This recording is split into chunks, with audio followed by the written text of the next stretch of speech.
बिस्मिल्लाहिर्रहमानिर्रहीम। अस्सलाम वालेकुम। डॉक्टर सैयद बेदार हुसैन। आज हम जिस टॉपिक के बारे में बात करेंगे जी, gallbladder, gallstone, cholestasis. Gallstone क्यों बनते हैं, इनके अलामात क्या होती हैं और ये इसका तरीका इलाज के बारे में बात करेंगे। ये ज़्यादातर औरतों को देखने में मिलता है, इसकी भी एक ख़ास वजह है, वो आगे चल के देखते हैं।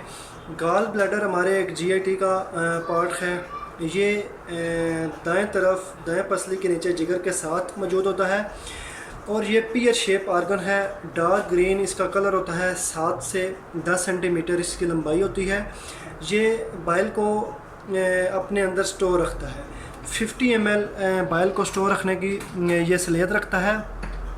इसका हम नॉर्मल फंक्शन देखते हैं। जब हम नॉर्मल फंक्शन समझेंगे तो फिर इसके हम अब नॉर्मल फंक्शन को भी समझ सकेंगे कि जब फंक्शन नॉर्मल से अब नॉर्मल होता है तो हमें किन मसाइल से गुजरना पड़ता है।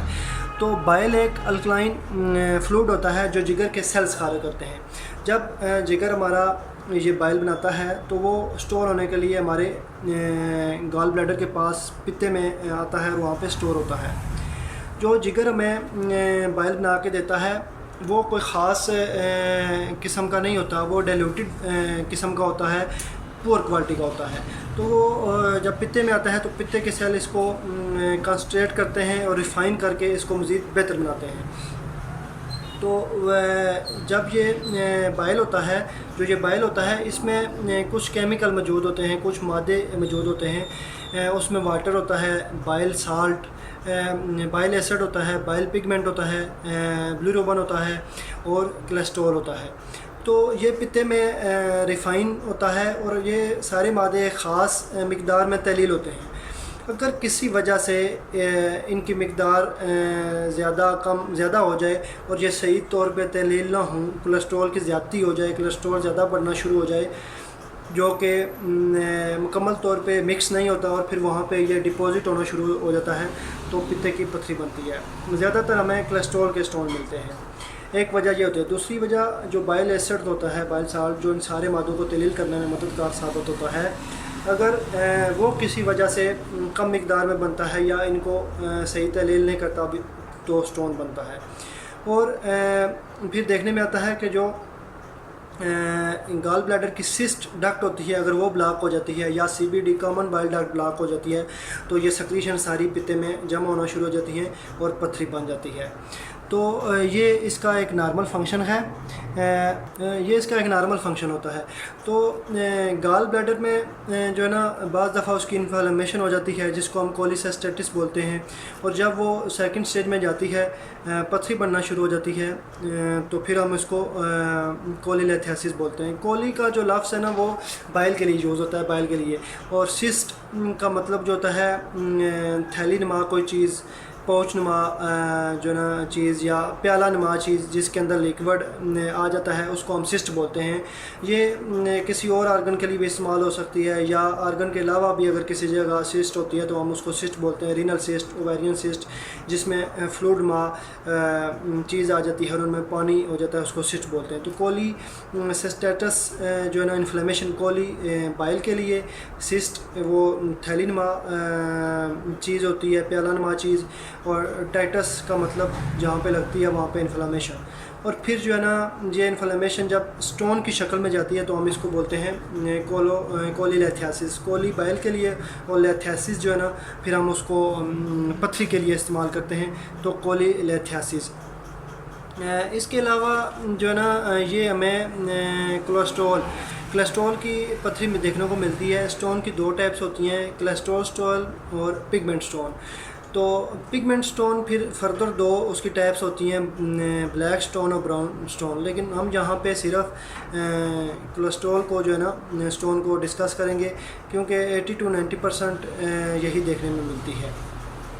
तो कोलेस्ट्रॉल स्टोन की यही वजह होती है कि जब कोलेस्ट्रॉल की ज़्यादती हो जाती है, हम लिपिड प्रोफाइल चेक करते हैं तो उसमें कोलेस्ट्रॉल ज़्यादा आ रहा होता है, तो वो ज़्यादती की वजह से सही मिक्स नहीं होता या उसका कुछ पार्ट रह जाता है, वहाँ पे डिपॉज़िट होना, लेयर बाय लेयर डिपॉज़िट होना शुरू हो जाता है और वहाँ पे पथरी बनना शुरू हो जाती है। इसकी अगर काजेज़ देखी जाएँ तो ये फैमिली में भी हमें स्टोन मिलते हैं, फैमिली वाइज भी हमें स्टोन मिलेंगे। इसके अलावा ओबीस पर्सन जो मोटापे की तरफ माइल होते हैं उनमें देखने को मिलते हैं। इसके अलावा वो अफराद जो ज़्यादा बैठ के काम करते हैं या फैटी फूड्स का ज़्यादा इस्तेमाल, फास्ट फूड का ज़्यादा इस्तेमाल करते हैं, ऑयली चीज़ों का ज़्यादा इस्तेमाल करते हैं, उनमें देखने को मिलते हैं। अल्कोहलिक पेशेंट में ये देखने को मिलते हैं।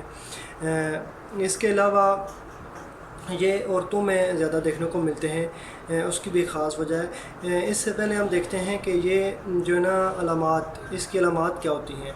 तो सबसे पहले जो पेशेंट होता है ये राइट साइड पे इसको दर्द होता है। ये दर्द पूरे पेट में भी हो सकता है, जब अगर सिचुएशन ज़्यादा ख़राब होती तो पूरे पेट में भी दर्द होगा। तो वहाँ पे हम इसको अल्ट्रासाउंड करवाने के लिए भेजते हैं, तो फिर हमें कंफर्म हो जाता है कि ये पित्ते का ही दर्द है। वरना ये स्टमक का भी दर्द होता है, और बाद दफ़ा स्टमक का दर्द होता है, पित्ते की दवाई फिर काम नहीं करती, और बाद दफ़ा अगर पित्ते का दर्द है तो स्टमक की दवाई दे रहे हैं तब भी मसला हल नहीं होगा। तो पूरे पेट में भी दर्द फैल सकता है। लेकिन ये इसकी जो ख़ास जगह है वो राइट साइड पे ही पसली के नीचे दर्द होता है, और फिर ये दर्द यहाँ से बिल्कुल पीछे इसी की सीध में पीछे दाएं कंधे के नीचे, स्कैपुला के नीचे ये दर्द जो है ना क्रॉस करता है। इसकी ये अलामात सबसे पहले देखने में आती है। फिर इसके साथ नाज़िया और वॉमिटिंग कैफियत मिलती है, क्योंकि ये स्टमक को भी लिंक कर रहा होता है, तो वॉमिटिंग और नाज़िया की कैफियत मिलती है। इसके अलावा ब्लॉटिंग गैस बनती है, चक्कर आते हैं, और इसका पेशेंट जो है ना ज़्यादातर कॉन्स्टिपेशन का शिकार रहता है। तो फ़ीवर भी हो सकता है, अगर कोई इन्फेक्शन यहाँ पे होगा, कोई इन्फेक्शन स्टोन होगा तो वहाँ पे फ़ीवर भी होगा।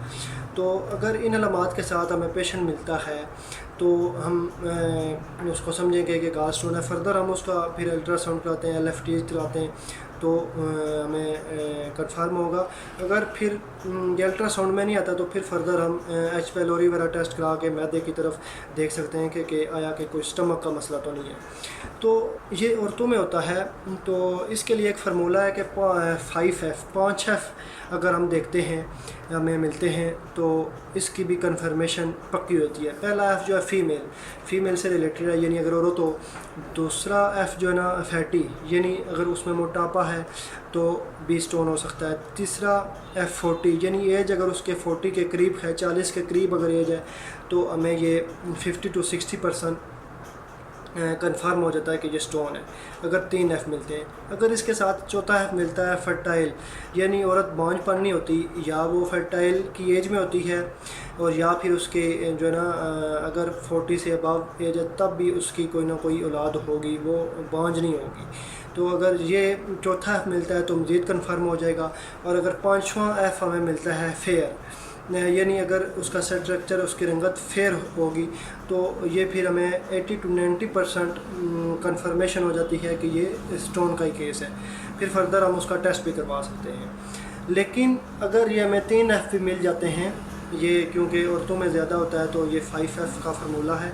अगर ये हमें F मिल जाते हैं, 3 F 4 F भी मिल जाते हैं, तो हमें कंफर्म हो जाता है कि ये स्टोन है। और अभी फर्दर जो है यहाँ पे तीसरा F जो 40 वाला है, वो उन्होंने चेंज करके इसको फैमिलिया में डाल दिया, यानी फैमिली हिस्ट्री में। क्योंकि अब जो है ना ये कम एज में भी स्टोन बन रहा है, ज़्यादा की एज में भी स्टोन बन रहा है, तो ये फैमिली हिस्ट्री में भी आता है। अगर किसी की मदर को स्टोन था, फिर उसको था, फिर उसके आगे बेटी को भी देखने में मिलता है, तो ये एक फैमिली हिस्ट्री में भी स्टोन आता है। तो ये तीसरा F जो है ना उन्होंने फैमिली में चेंज कर दिया है। तो ये अगर स्टोन होता है, किसी को भी मिलता है, तो सबसे पहले दूसरे तरीका इलाज में जो है ना इसकी सर्जरी कराई जाती है, रिमूव कर दिया जाता है। आपने देखा है कि इसका एक नॉर्मल फंक्शन है जो हमारे ग़िज़ा को हज़म करने में और फैट्स को हज़म करने में जो है ना करामत साबित होता है। तो जब हम रिमूव करा देते हैं तो वो सिस्टम ही नहीं रहता, और जब हम इसको रिमूव कराते हैं तो इसके बाद भी यही मसाइल पेशेंट में बाकी रहते हैं। उसको गैस बनती है, वो कब्ज़ का शिकार रहता है, चक्कर रहता है और दर्द। तो ये रिमूव कराने से पहले अगर आप लाजमी किसी भी होम्योपैथी डॉक्टर से कंसर्न करते हैं तो आपका स्टोन रिमूव हो सकता है। वो इसकी मिकदार पे फिर डिपेंड करता है कि ये 2 मंथ लगेंगे या 3 मंथ या 4 मंथ, इसकी रेंज कितनी है, तो फिर उसके मुताबिक इसका ड्यूरेशन लग सकता है। निकलने में थोड़ा टाइम लग जाएगा, लेकिन ये बग़ैर सर्जरी के रिमूव हो सकता है।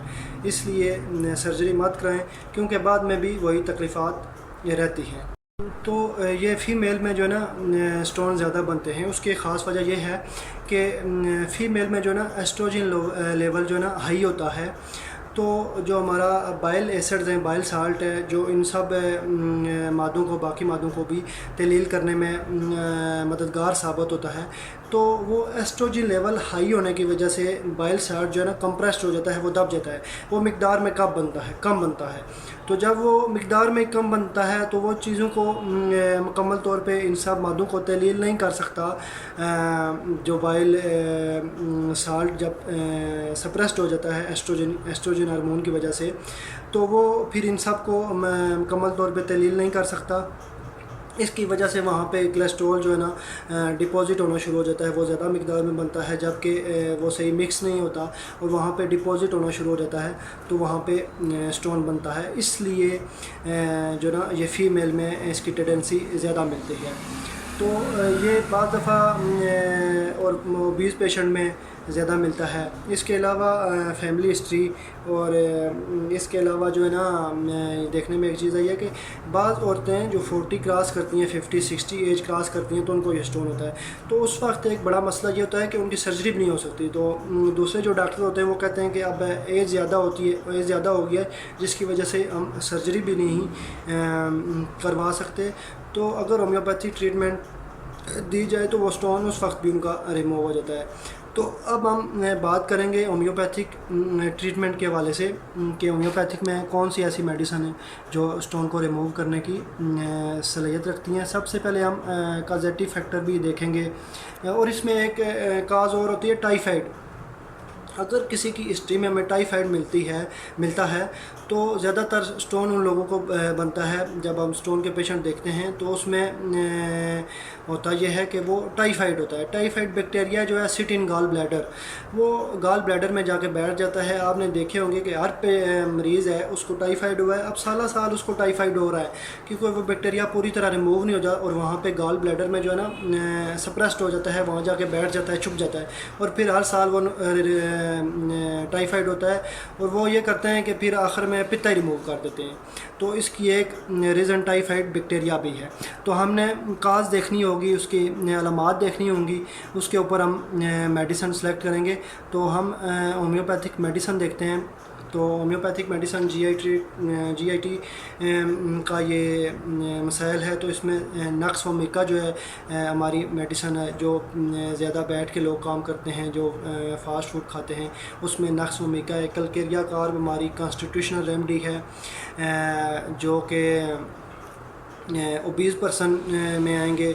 और अगर फैमिली हिस्ट्री में देखेंगे तो आपको वो सारे फैमिली के लोग जो है ना मोटे मिलेंगे। इसके अलावा इसका नसोड है कलकेरिया बेलरी, जो बहुत अच्छा वर्क करता है। आप गाय उसका इस्तेमाल करेंगे तो स्टोन को रिमूव कर देगा।